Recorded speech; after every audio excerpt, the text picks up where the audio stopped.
예, 안녕하세요. 49일간의 확률 통계 여행.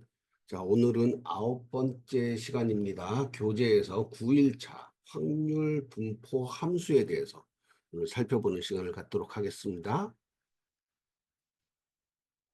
자, 먼저 개념을 좀 또 살펴보고 시작하도록 할게요.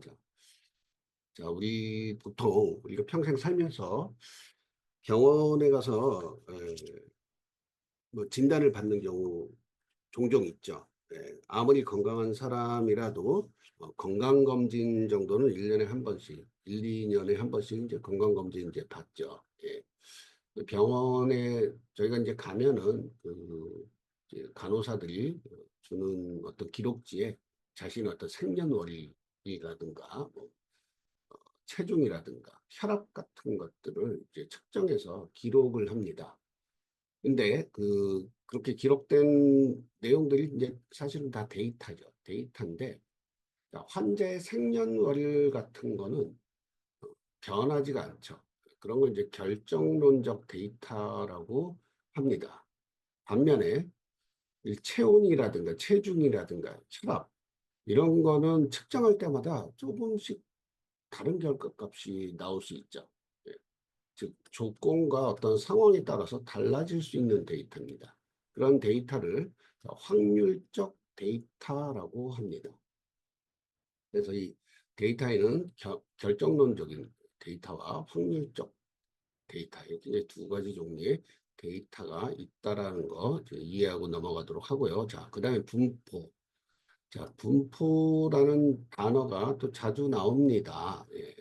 영어로는 distribution이라고 되어 있는데, 자, 이 분포라는 단어의 의미는 뭐냐면은 이 확률적 데이터에서 확률적 데이터 값 같은 경우는 자, 자주 등장하는 값과 드물게 등장하는 값으로 이 확률적 데이터 값이 구성이 되어 있는데요. 자, 어떤 값이 자주 나오고 어떤 값이 좀 드물게 나오는지에 대한 정보를 자, 분포라고 정의할 수가 있습니다. 다른 교재나 이 책에서는 사실 분포라는 단어를 굉장히 뭐 어렵게 설명을 하고 있어요. 저는 이렇게 이제 설명을 드리면은 이게 더 좀 간단하게 이해가 될 수 있는 설명이라는 생각이 들고요. 자, 그다음에 확률은 어떤 사건이 발생할 가능성이라는 이제 개념에다가 자, 이런 사건이라는 표본의 집합에 대해서 숫자로 할당하는 함수라고 할 수 있겠습니다. 예, 그래서 오늘 그 확률 분포 함수에 대해서 알아보는 시간인데요. 자, 확률 분포는 뭐냐? 확률 분포. 자, 어떤 사건에 어느 정도의 확률이 할당되었는지를 묘사한 정보를 자, 확률 분포라고 합니다. 자, 이 확률 분포의 묘사는 자, 모든 사건들을 일일이 제시하고 거기에 할당된 숫자를 이제 보여줘야 합니다. 자, 그런데 문제가 있죠. 자, 표본의 개수가 무한하거나 아니면 유한하더라도 굉장히 많을 때, 예를 들어서 우리 뭐 인구, 어, 우리 인구만 해도 5천만 명 되잖아요. 여기서 항상 선거 때마다 무슨 이제 지지율 뭐 이런 것들을 이제 측정하고 리포팅을 하는데 한두 명이 아니죠. 그런 경우에 유한하더라도 거의 무한한 것과 마찬가지로 무수히 많은 표본이 있을 때는 모든 사건을 하나하나 기술하는 것이 사실 불가능하죠. 그래서 이러한 경우에 이 확률 분포 함수라는 것이 이 문제를 해결하는 방법이라고 할 수 있습니다. 자, 그래서 확률 분포 함수는 다음에 세 종류가 있습니다. 이거 중요합니다. 이거 여러분들 잘 기억을 하셔야 돼요. 자, 확률 분포 함수는 확률 질량 함수가 있고요. 자, 누적 분포 함수가 있습니다. 그리고 확률 밀도 함수가 있어요. 이 세 가지 종류가 있는데 제가 지금 여기 질량, 누적, 밀도에다가 밑줄을 그었죠.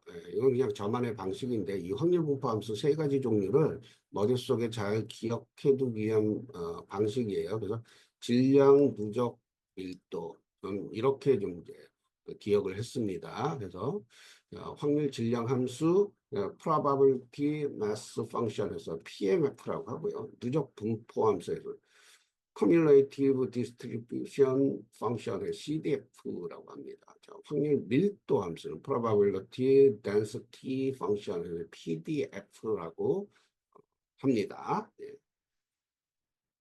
자, 먼저 우리 그 확률 질량 함수 먼저 살펴보도록 합시다. PMF죠. PMF. 이산 확률 변수의 확률 분포를 나타내는 함수를 확률 질량 함수라고 합니다. 이산 확률 변수. 이산 확률 변수는 뭐예요? 이렇게 딱딱 떨어지는 숫자들이라고 그렇게 이해하시면 돼요. 예. 유한계의 사건이 존재하는 경우에 이 각 개별 사건에 대한 확률만 정의하는 함수를 이 확률 질량 함수라고 합니다. 어디에 방점이 개별 사건에 대한 확률을 정의한대요. 개별 사건에 대한.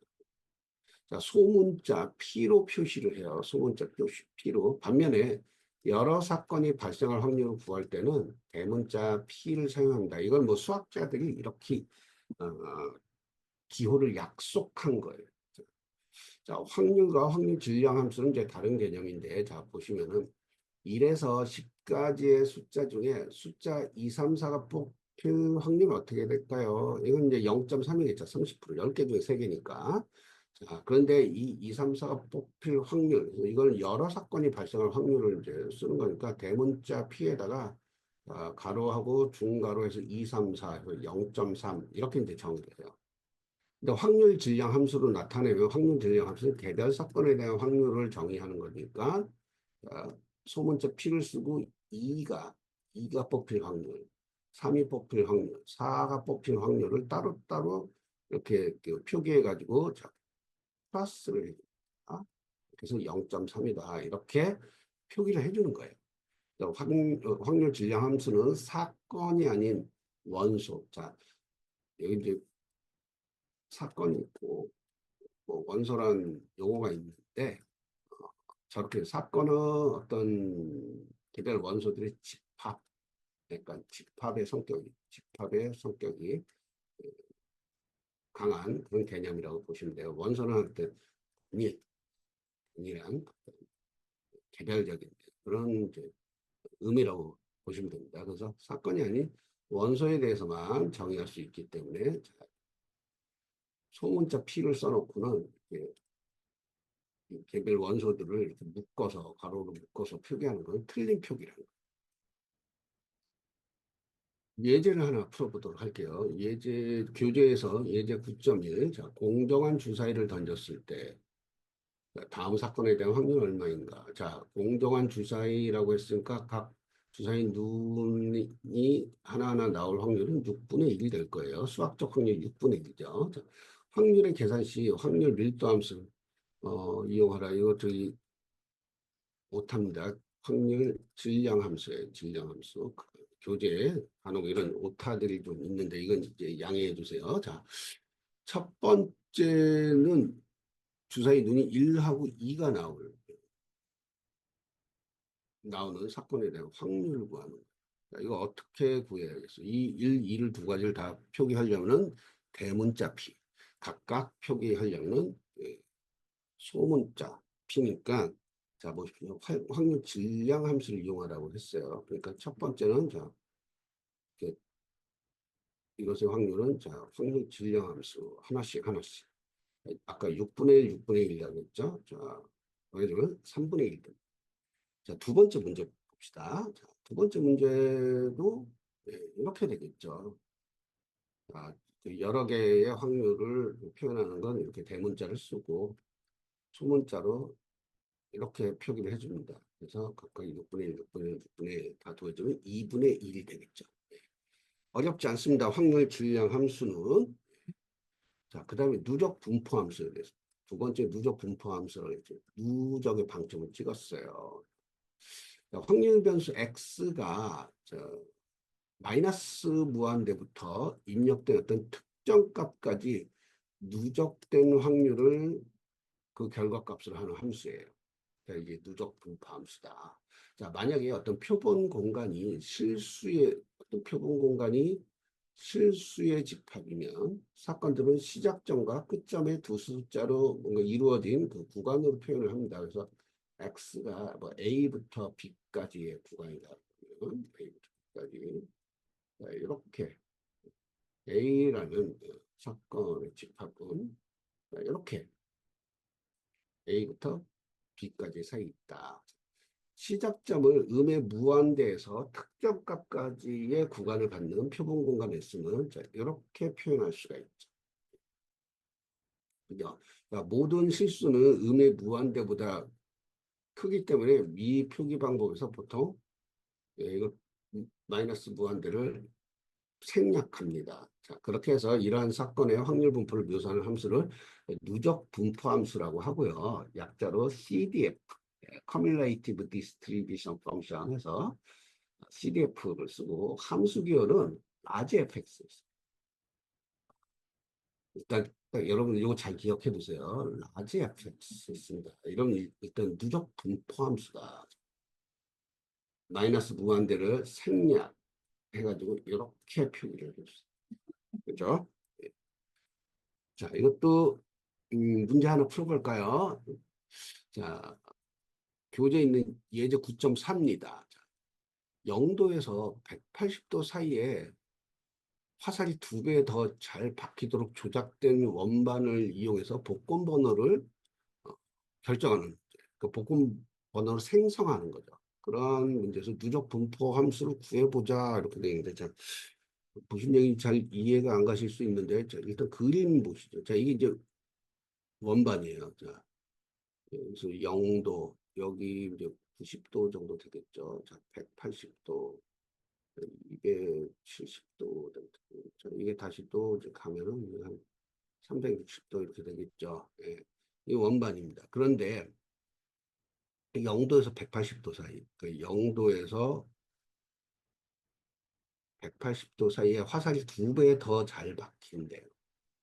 180도에서 360도 사이에서는 덜 박히는 거죠. 덜 박히는 거. 자, 그래서 요게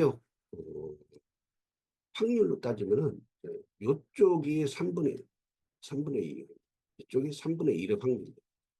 네? 이렇게 나눌 수 있겠죠. 전체가 1로 봤을 때, 그죠? 전체 1로 봤을 때 3분의 2, 3분의 1. 자, 이렇게 되는 겁니다. 이쪽에 화살이 이제 박힐 확률이 그렇다라는 거고, 이쪽에 화살이 박힐 확률은 이렇게 된다.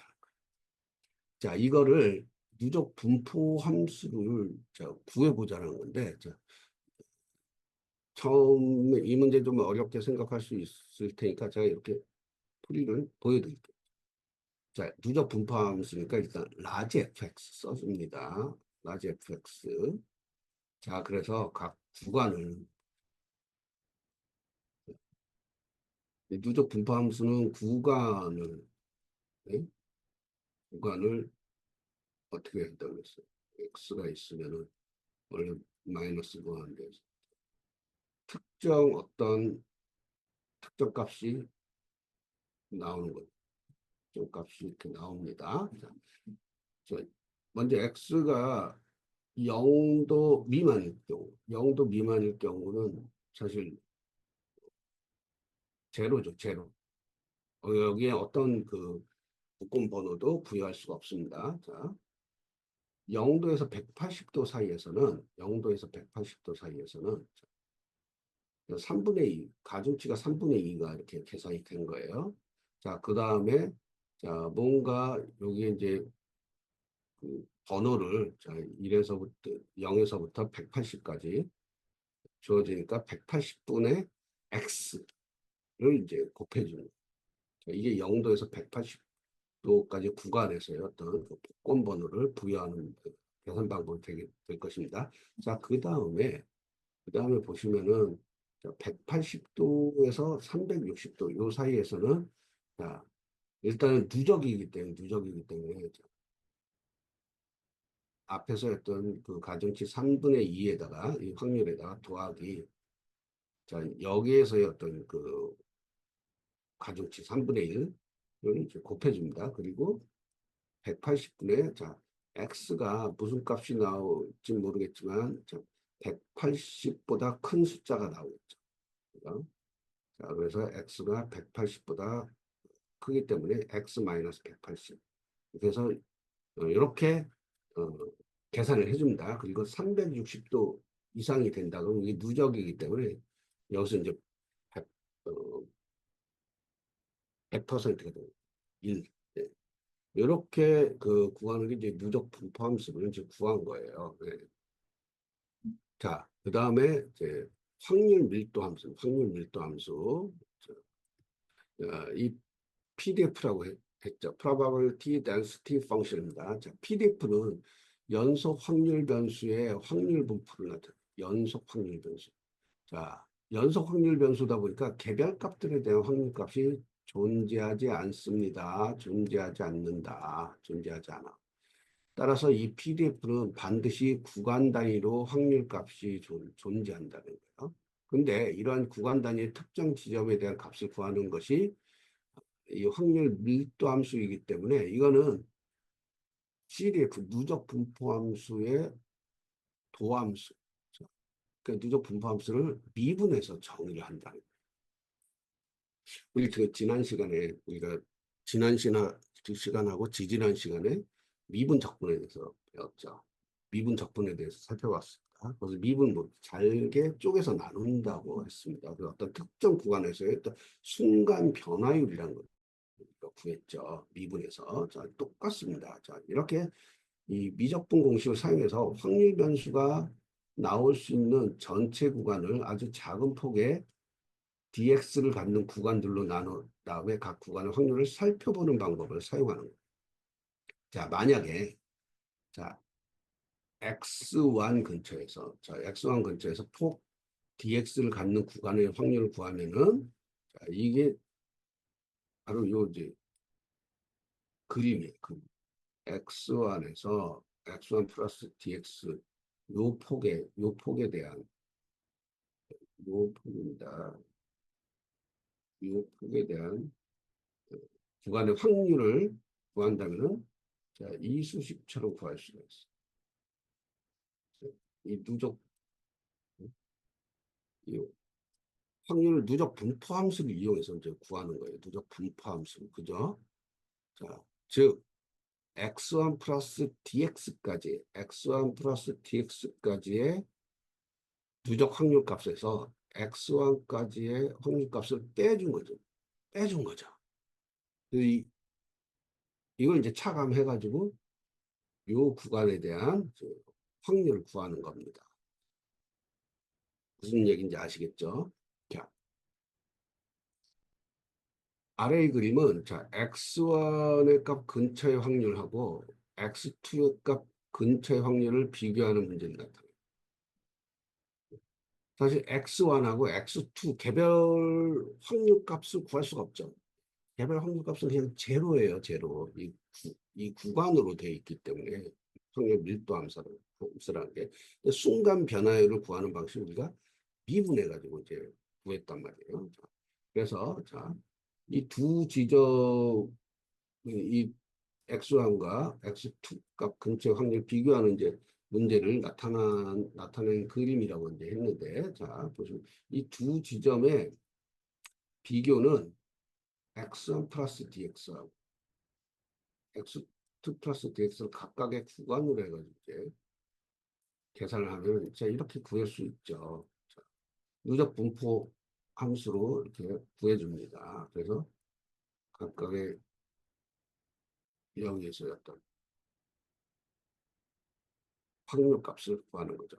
그래서 이제 이 미적분학의 기본 원리에 의해 가지고 x1부터 또 x2 사이에서의 도함수인 확률 밀도함수의 면적은 자, 적분함수인 누적 분포함수 값을 이용해서 구할 수가 있다라는 겁니다. 자, 우리가 앞으로 요 수식을 좀 유심히 좀 봐두셔야 되는 게 요 수식을 갖고 많은 것들을 우리가 앞으로 하게 될 것입니다. 자, 오늘 마지막으로 이 확률 밀도 함수 예제 하나 풀고 마무리하겠습니다. 예제 9.5요. 9.5. 자, 앞에서 자, 0도에서 180도 사이에 화살이 2배 더 잘 박히도록 조작된 원반의 누적 분포 함수를 구했어요. 아, 이렇게 구했죠. 자, 이제 확률 밀도 함수를 구하래요. 확률 밀도 함수를. 이거 어떻게 해야 돼? 누적 분포 함수가 라지 fx입니다. 확률 밀도 함수는 자, 스몰 fx. 즉 뭐예요? 이거를 미분해요.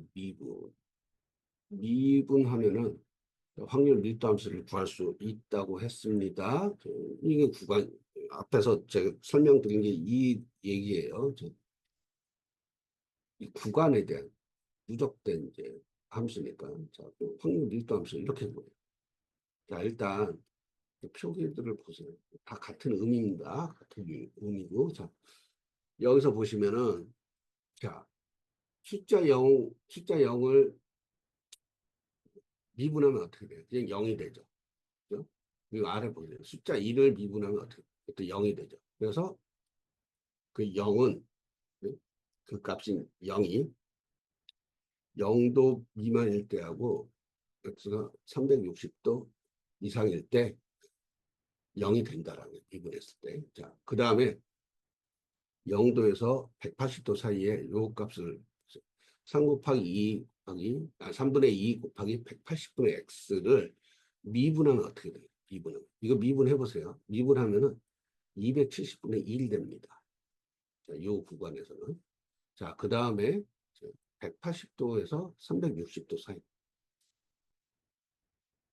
누적 분포 함수가 어떻게 됐어요? 3분의 2 플러스 3분의 1 곱하기 180분의 x 마이너스 180이라. 이거 미분하시면요. 540분의 1이 나옵니다. 이렇게 해서 누적 분포 함수를 확률 밀도 함수로 바꿔주는 방법에 대해서 살펴봤습니다. 예, 오늘 49일간의 확률 통계 여행 9번째 시간이었죠. 9번째 확률 분포 함수에 대해서 살펴봤습니다. 확률 분포 함수, 확률 질량, 누적 분포, 확률 밀도 이 세 가지 종류의 함수가 있다라고 말씀을 드렸었고, 자, 누적 분포 함수를 미분하면 미분하면 확률 밀도 함수가 됩니다. 그 확률 밀도 함수를 적분하면은 누적 분포 함수가 된다는 거. 요거 잘 기억해 두시기 바라겠습니다. 그러면은 오늘 수고 많으셨고요. 다음 시간에 또 뵙도록 하겠습니다.